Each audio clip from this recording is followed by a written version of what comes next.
RTVE, Radio-Télévision La Voix de l'époux, première chaîne de la révélation.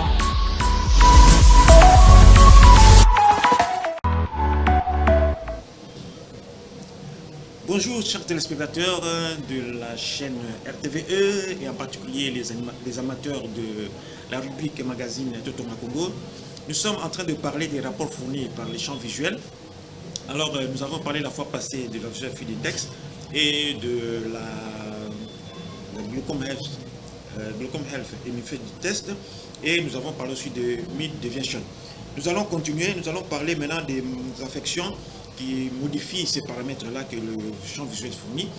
Nous avons vu les paramètres fournis pour le VFI, nous avons vu les paramètres fournis pour le GHT. Aujourd'hui, nous allons voir les paramètres fournis pour le Mean Deviation, c'est-à-dire la Mean Deviation, c'est quoi? Quand on prend la moyenne des valeurs par rapport à la population normale. Alors on prend maintenant les déviations par rapport aux valeurs du malade, on fait la moyenne de toutes ces valeurs qui sont sur le malade, alors on trouve ce qu'on appelle la mean deviation. On va voir aujourd'hui les paramètres qui modifient cette valeur de mean deviation. On avait vu qu'il y a les glaucomes qui modifient ces paramètres, et nous avons vu qu'il y a aussi la myopie maligne. On a défini la myopie maligne par rapport aux autres types de myopie. On va continuer avec les autres affections qui modifient la mean deviation.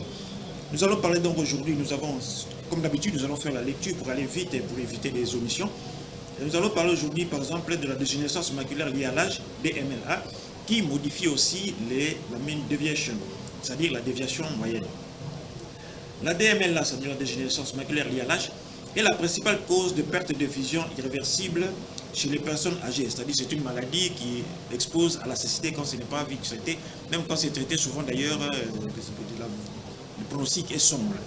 Donc, c'est la principale cause de perte de vision irréversible chez les personnes âgées, affectant la macula, responsable de la vision centrale et diurne, ainsi que de la perception des couleurs. On a déjà parlé de ça plusieurs fois. La mean deviation est un indice global du champ visuel, mais des altérations de la mean deviation ne sont pas directement mentionnées dans les sources pour la dégénérescence maculaire liée à l'âge. Toutefois, les changements dans les couches rétiniennes externes et l'épithélium pigmentaire peuvent être observés au microscope et à l'OCT. OCT, c'est Optical Coherence Tomography. C'est une méthode tomographique qui utilise l'interférométrie avec un algorithme mathématique, là je ne sais plus de quel mathématicien. Alors, il y a une image qui est projetée sur un écran, et puis il y a maintenant une image qui traverse. La même image est divisée en deux, une partie qui va à la rétine et puis reflétée, une autre partie va directement à la planche là, de sensibilisation, de la plaque sensible. Alors, les deux faisceaux-là, en se croisant, ça fait un phénomène d'interférométrie. Alors, cette interférométrie reproduit l'image qui est dans la rétine pour voir les différentes couches rétiniennes comme si on les voyait au microscope. Donc, c'est une méthode pour faire une anatomie pathologique, disons anatomie pathologique sur le vivant, sans faire des dissections. Donc, on fait ça in vitro, in live. Donc, la dégénérescence maculaire liée est une des maladies qui peut modifier les paramètres de la mean deviation, comme la myopie et les glaucomes. Page numéro 204, les pathologies altérées de la suite. Certaines conditions comme la skew deviation, on va voir ça plus loin, et la réaction d'inclinaison oculaire sont des anomalies centrales des mouvements oculaires qui peuvent s'observer dans des syndromes neurologiques tels que le syndrome de Wallenberg ou la sclérose en plaques. On va voir tout ça après, mais elles ne sont pas directement liées à une altération de la mean deviation du champ visuel. Tout ça sont des notions destinées normalement aux techniciens, mais tout le monde peut en parler et puis tout le monde peut avoir une idée sur ce qui se passe dans le domaine de diagnostic et des maladies. Maintenant, ici, page numéro 205, c'est presque comme ce qu'on avait vu, mais ici, c'est le graphe sur la mean deviation. On avait dit que c'est la déviation moyenne par rapport à la déviation, à la valeur trouvée chez les malades d'une population de référence, considérée comme normale. On va voir plus loin ce que c'est que la normale, parce que normale, c'est quoi? D'habitude, quand on parle normal, on pense que c'est la population idéale. Non, mais c'est-à-dire, quand on voit une population, on prend des mesures, chaque personne, échantillon a sa valeur maintenant. Ça forme souvent en principe une courbe qu'on appelle courbe de Gauss. Maintenant, le milieu de cette courbe-là, et on prend peut-être, je ne sais pas, la moitié à gauche, la moitié à droite, ça forme une cloche qu'on appelle la normale. C'est ça la normale gaussienne. Mais maintenant, c'est la normale statistique.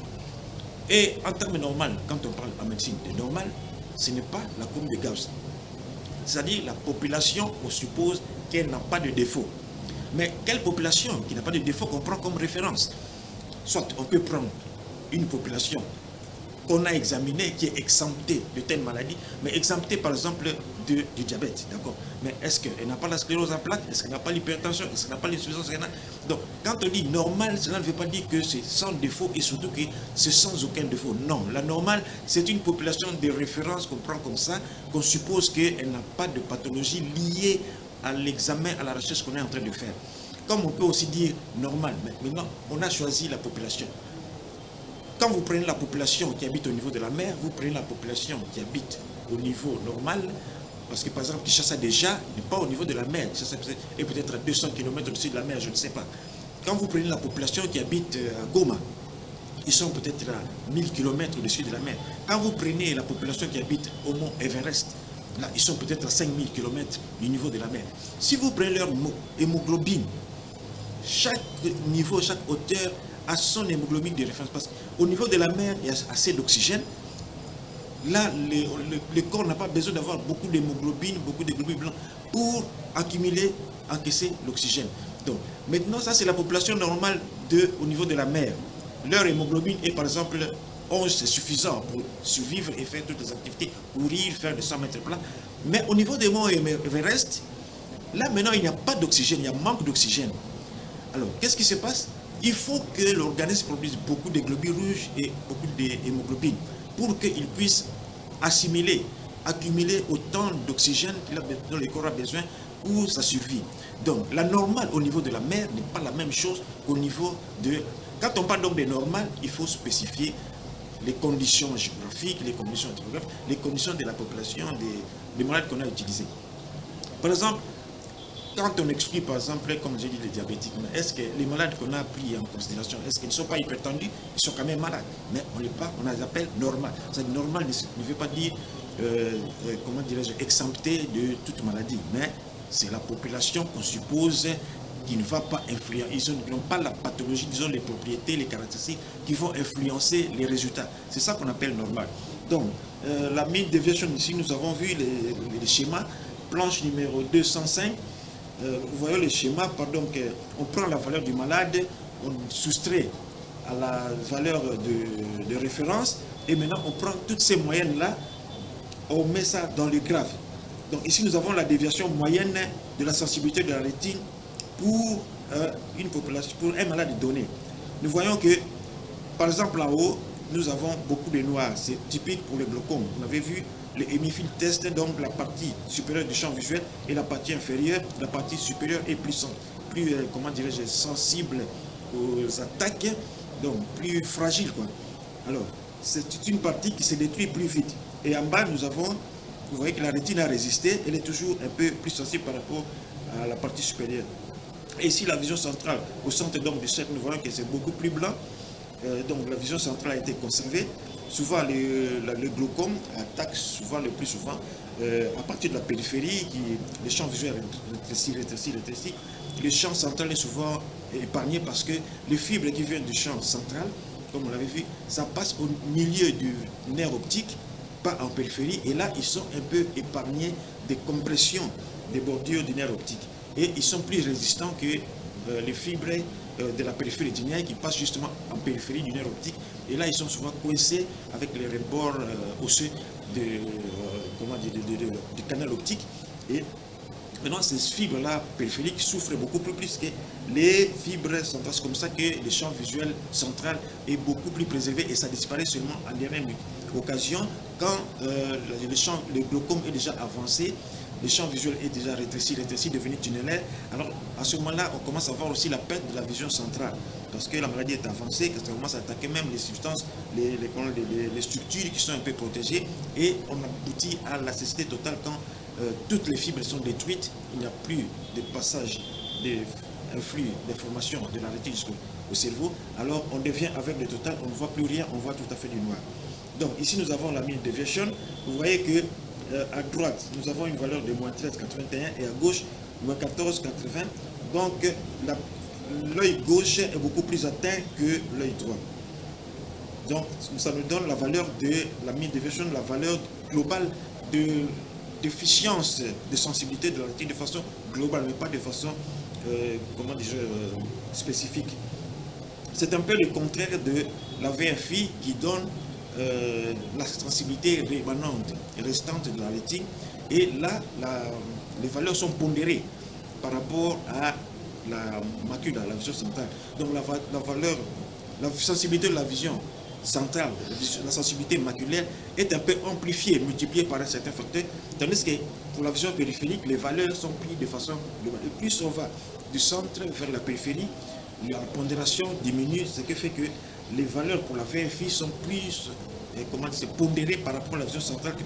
Mais ici, à la mean deviation, les valeurs ne sont pas pondérées, donc nous avons une image réelle de la sensibilité rétinienne. Nous passons à la planche de 206.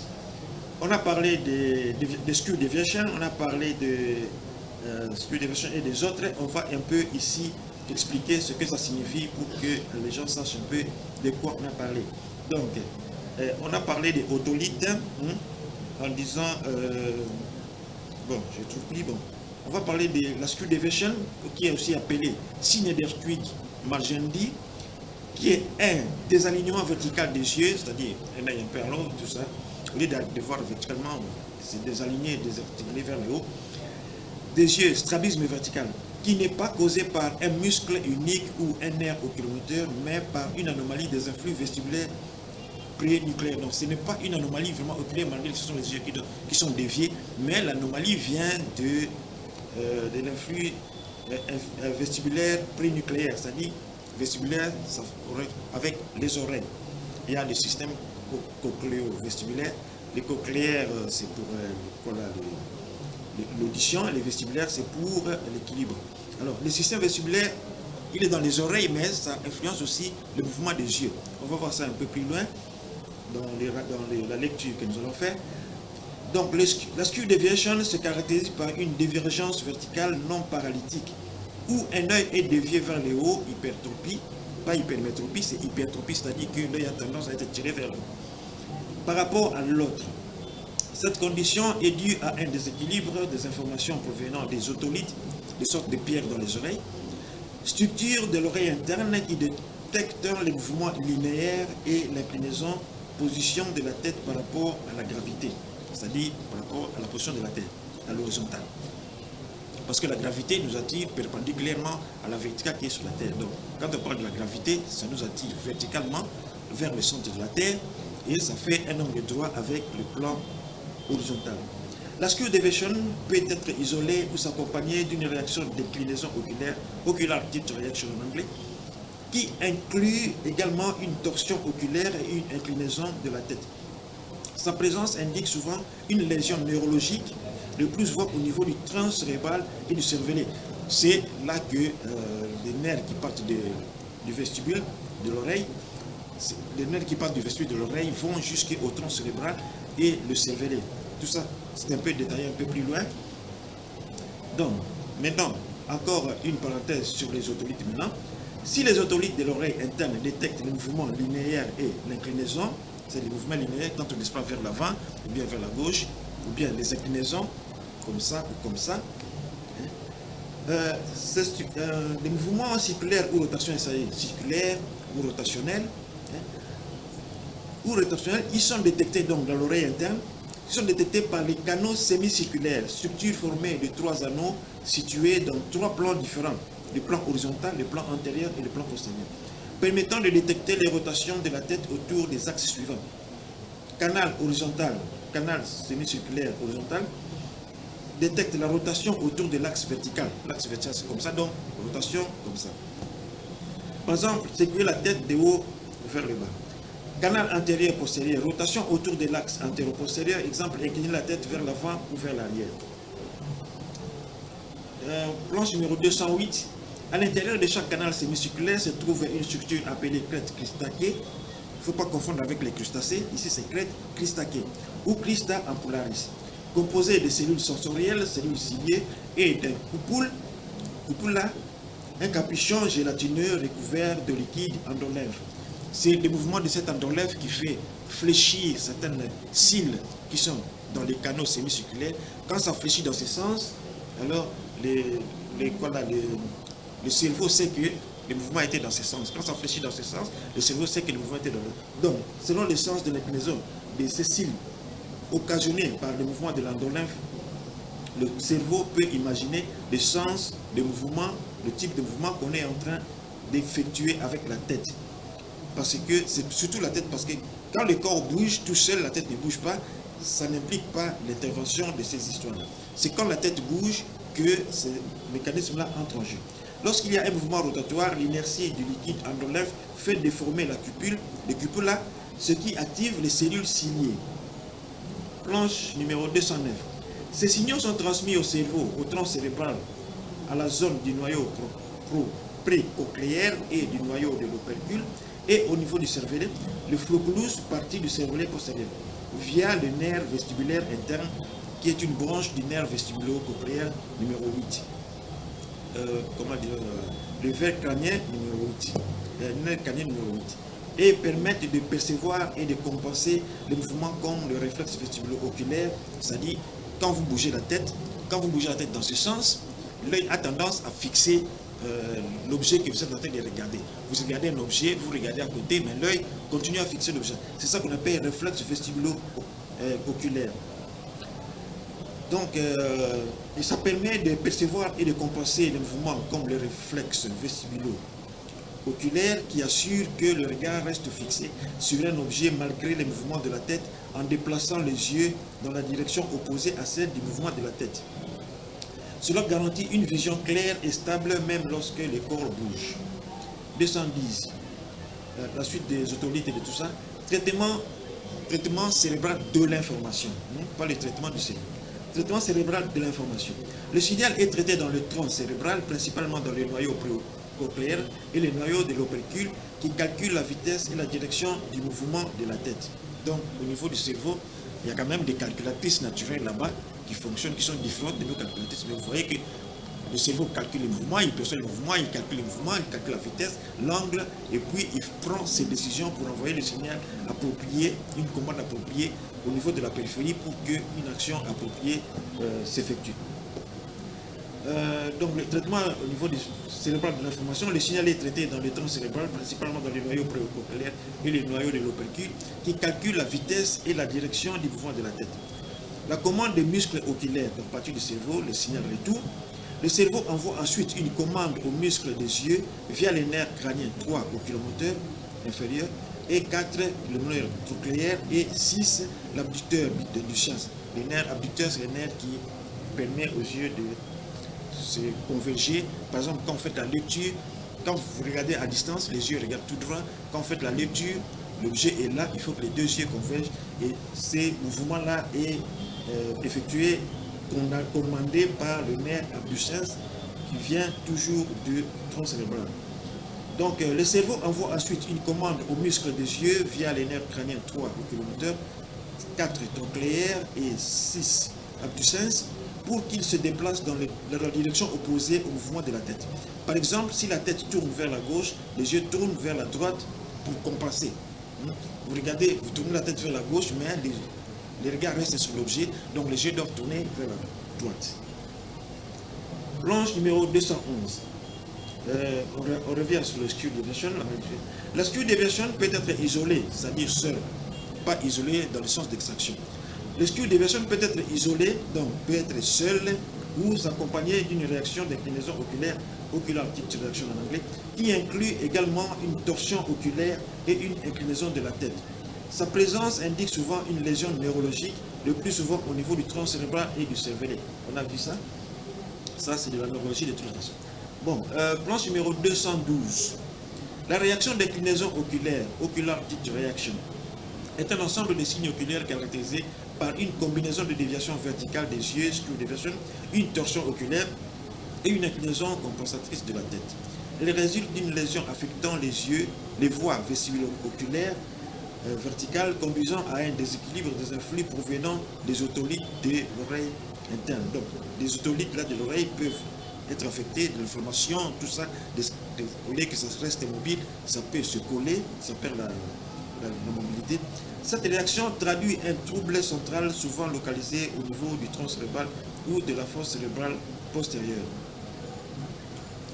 Planche numéro 213, pathologie altérant la valeur de la mean deviation. Le syndrome de Wallenberg qu'on avait vu avant est un accident vasculaire cérébral, infarctus ou parfois hémorragique, donc AVC hémorragique ou AVC ischémique, ou l'infarctus ou hémorragique. C'est-à-dire infarctus, c'est la nécrose, c'est-à-dire que les cellules meurent. Hémorragique, il y a hémorragie, mais les cellules sont toujours presque intactes et ne sont pas mortes. Donc, un accident vasculaire cérébral, infarctus ou hémorragique touchant la portion dorsolatérale du bulbe rachidien, généralement dû à une occlusion de l'artère cérébelleuse postérieure inférieure, PICA, ou de l'artère vertébrale. Cette lésion provoque une atteinte neurologique caractéristique avec des symptômes dits croisés. D'un côté de la lésion, c'est-à-dire quand la lésion est à droite, ça affecte l'organe qui est à gauche. Quand la lésion est à gauche, ça affecte l'organe qui est à droite. Cette lésion provoque une atteinte neurologique caractéristique avec des symptômes dits croisés. D'un côté de la lésion, on observe des troubles comme l'ataxie cérébelleuse, un syndrome de Horner, des troubles de la déglutition, de la phonation et une hypoesthésie faciale, tandis que du côté opposé, il y a une perte de la sensibilité à la douleur et à la température au niveau du tronc et des membres. Les autres signes fréquents incluent vertige, nausées, vomissements, hoquets résistants et des artères. Le syndrome associe donc des signes liés à divers noyaux et voies nerveuses situées dans cette région du tronc cérébral. Ça, c'est de la neurologie, ça intéresse plus les neurologues. Planche numéro 214, d'autres maladies qui affectent la mean deviation au champ visuel. Donc, quand on fait les champs visuels, que la mean deviation est diminuée, il faut penser aussi à la sclérose en plaques ou au début de la sclérose en plaques. C'est une maladie auto-immune inflammatoire chronique du système nerveux central, cerveau et moelle épinière, dans laquelle le système immunitaire attaque la myéline. La myéline, c'est quand vous avez les nerfs, les troncs nerveux, il y a des cellules qui s'enroulent autour du nerf, qui sont là pour nourrir le nerf et pour accélérer la transmission de l'information. Ça fait la différence entre les nerfs non myélinisés et les nerfs myélinisés. Les nerfs myélinisés sont plus rapides et plus vitales. Donc, la sclérose en plaques, c'est une maladie qui se caractérise, une maladie auto-immune qui se caractérise par la dégénérescence des couches des fibres de myéline, là, ce qui provoque des irritations et la diminution ou l'arrêt de la transmission du signal nerveux dans les nerfs qui sont atteints de la démyélinisation. Donc, la gaine protoxide, c'est une maladie auto-immune et inflammatoire chronique du système nerveux central, le cerveau et le moelle épinière. Les deux là constituent le système nerveux central. Donc, dans cette maladie, le système immunitaire attaque la myéline, la gaine protectrice des fibres nerveuses. Cette démyélinisation perturbe la transmission des signaux nerveux et entraîne des lésions appelées plaques ou sclérose. C'est comme ça qu'on appelle sclérose en plaques, parce que cette dégénérescence de démyélinisation donne l'impression, les nerfs donnent une impression d'être en plaques. C'est-à-dire, au lieu qu'ils gardent leur structure, leur reflet normal, c'est comme si c'était une plaque. À peu près, bon, pas vraiment confondre avec l'Alzheimer, là on trouve des plaques d'amyloïdes. Ici, ce sont des plaques de dégénérescence, de démyélinisation. Dans l'Alzheimer, ce sont des plaques d'amyloïdes, des protéines qui se comportent au laboratoire comme des amidons. Parce qu'amyloïde, amylo c'est amidon. Donc, la sclérose en plaques, nous avons vu, la sclérose en plaques se manifeste par des symptômes très variables selon les zones atteintes et peut toucher les fonctions motrices, sensitives, cognitives, émotionnelles et visuelles. Parmi les symptômes fréquents, on retrouve des troubles visuels, baisse d'acuité visuelle, vision double, parce que les nerfs qui réglementent les mouvements des yeux, quand ils sont atteints, les yeux ne sont un peu laissés. C'est comme la voiture qui casse un peu le contrôle entre l'axe du volant et le mouvement des pneus. Vous voyez, quand ça se casse, la voiture commence à se déplacer à sa façon sans contrôle. C'est la même chose quand les nerfs qui commandent les mouvements des yeux sont atteints. Les yeux commencent à bouger un peu de leur façon et un œil regarde à gauche, un autre regarde à droite, ou bien un œil regarde à haut et un autre regarde en bas. et une image. L'œil gauche-droit, par exemple, rapporte l'image qui est en haut, l'œil gauche rapporte l'image qui est en bas. Au lieu de fusionner les deux images, chaque œil envoie son image et ça donne ce qu'on appelle diplopie, c'est-à-dire une vision double. Donc, la sclérose en plaques se manifeste par des symptômes très variables selon les zones atteintes et peut toucher les fonctions motrices, sensitives, cognitives, émotionnelles et visuelles. Parmi les symptômes fréquents, on retrouve les troubles visuels, baisse d'acuité visuelle, vision double, douleur oculaire parce qu'il y a une inflammation, des troubles sensitifs, engourdissement, fourmillement, des troubles moteurs, faiblesse, difficulté à marcher, ainsi que les troubles de l'équilibre, de la vessie et du langage, c'est-à-dire quand on a l'incontinence urinaire, les gens commencent à uriner là où il ne faut pas uriner. Au moindre, la vessie est remplie et ils vident la vessie comme ça, sans contrôle. Et donc il y a aussi des troubles du langage et de l'humeur. Planche numéro 215. La sclérose en plaques évolue souvent par poussée alternante avec des phases de rémission, mais peut aussi être progressive. Elle survient généralement chez les jeunes adultes avec une prédominance féminine. Bref, la sclérose en plaques est une maladie auto-immune débilitisante du système nerveux central provoquant des symptômes neurologiques variables dus à des lésions inflammatoires et dégénératives de fibres nerveuses. Planche numéro 216. Maintenant, on va parler du pattern standard deviation. C'est un peu comme les autres valeurs que le champ visuel fournit, mais ici, la référence, c'est chaque point de la rétine a sa sensibilité.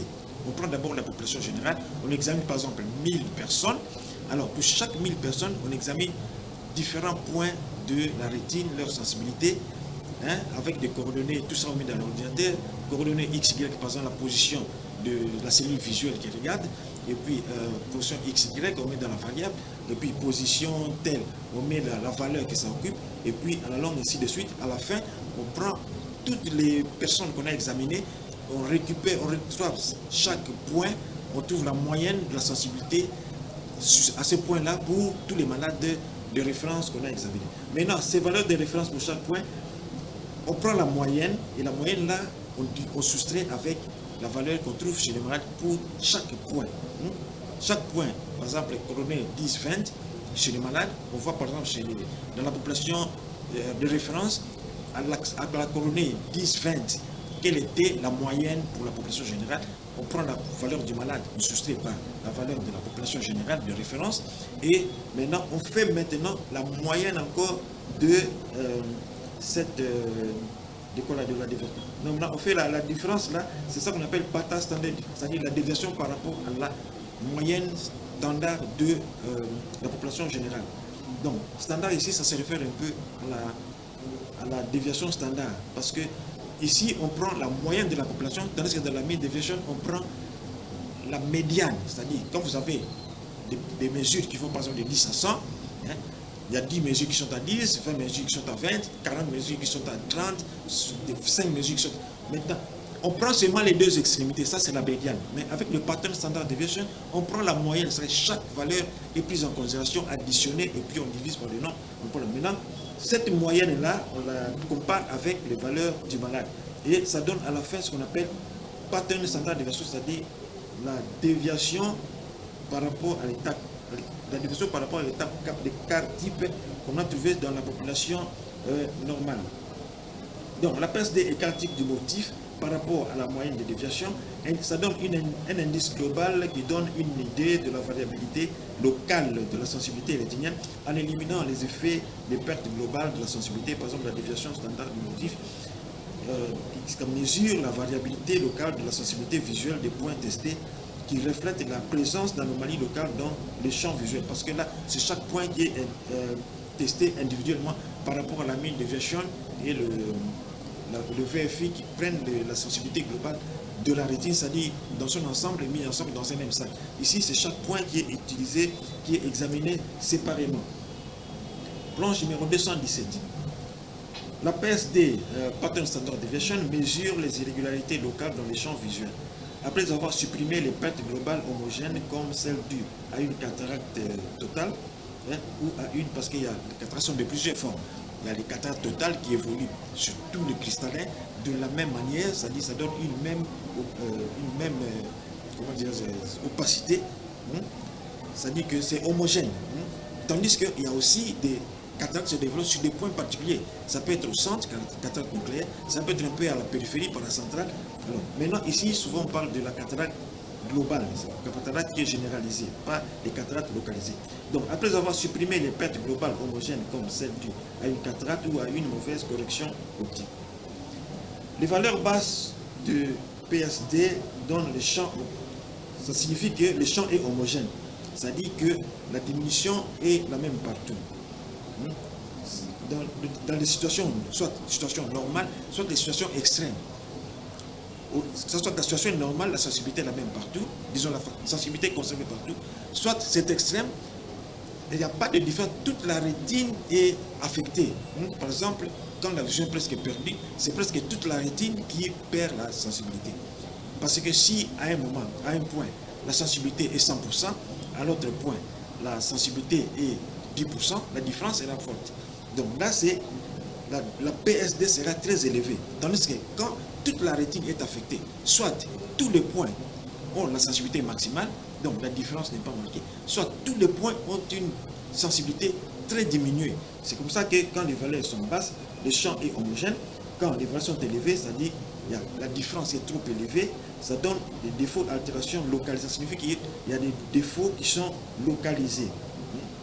Il y a des zones où la sensibilité est maximale, il y a des zones où la sensibilité est très diminuée. Planche numéro 218. Le pattern standard deviation. En d'autres termes, si le champ visuel est régulièrement diminué partout, le PSD sera faible.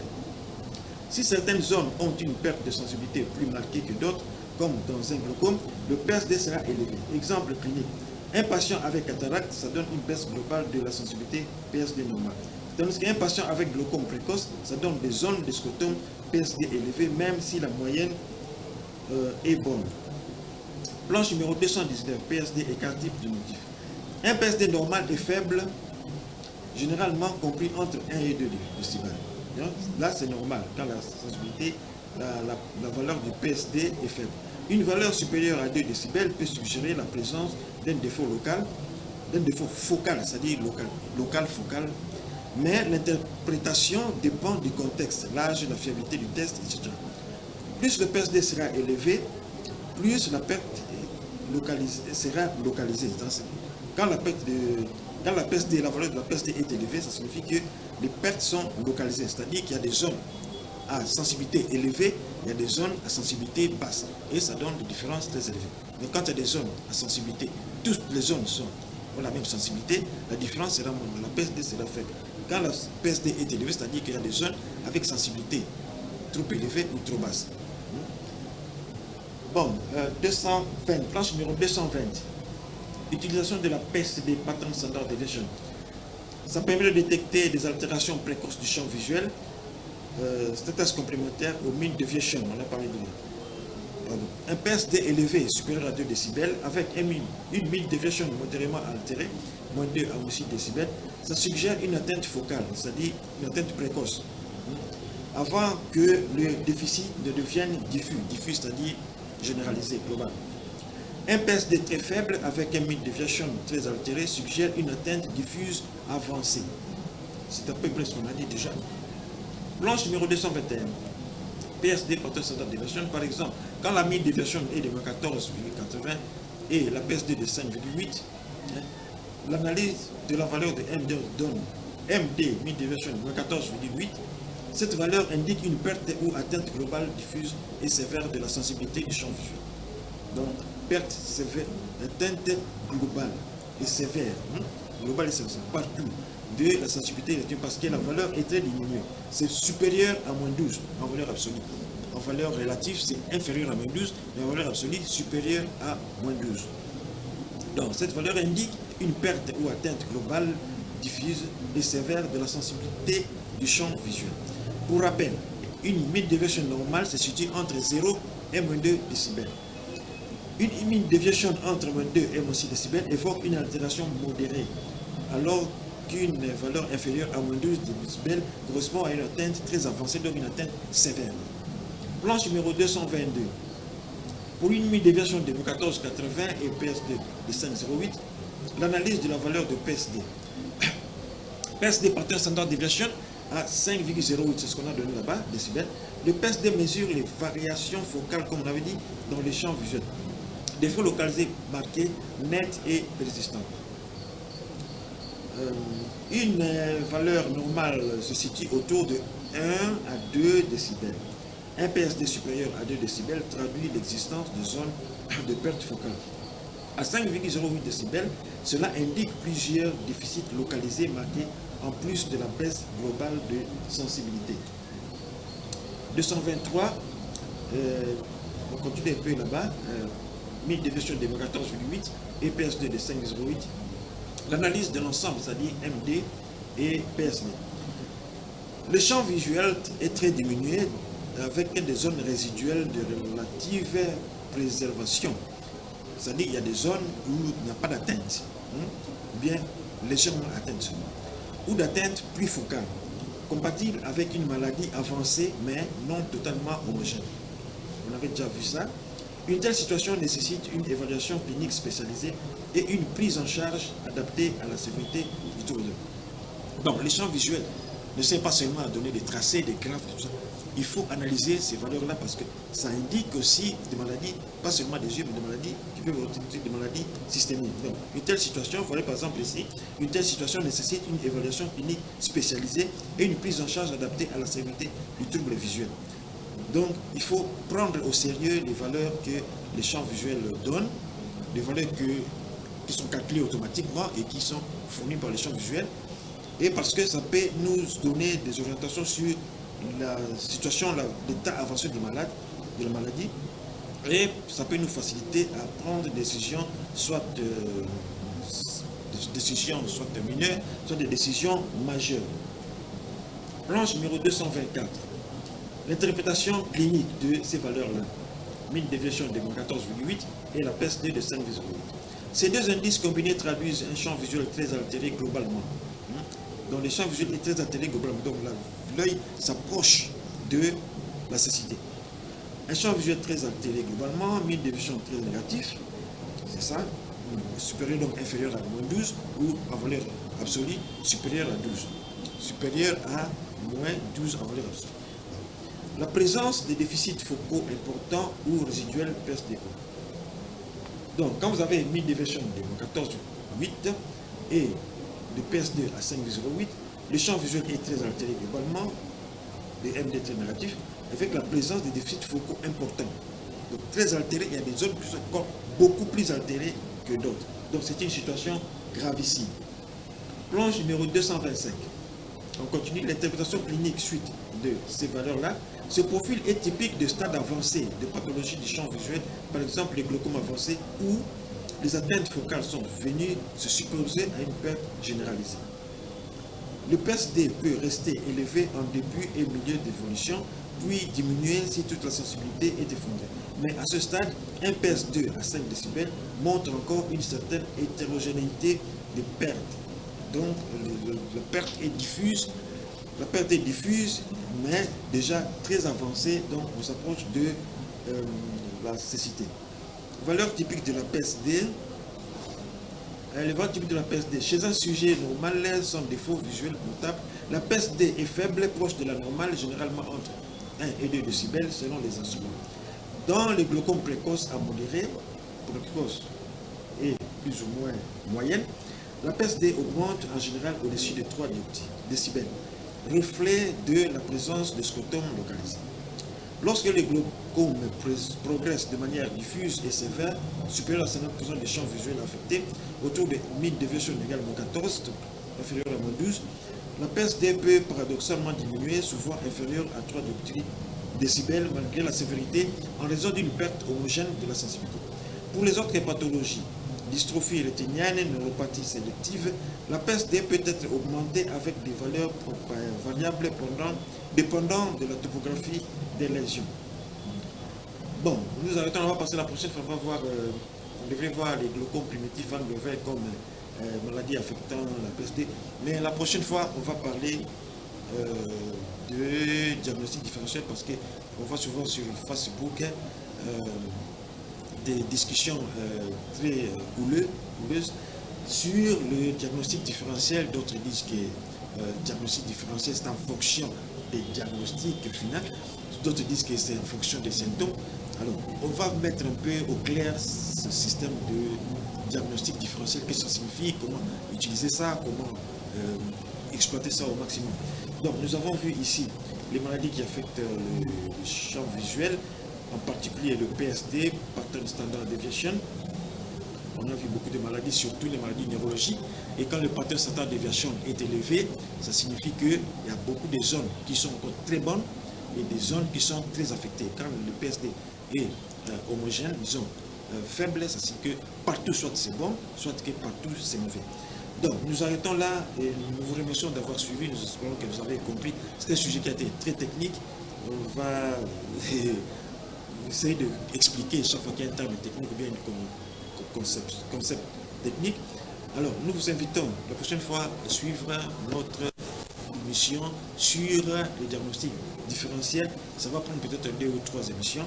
Et d'ici là, nous vous remercions et nous vous disons ciao et à la prochaine.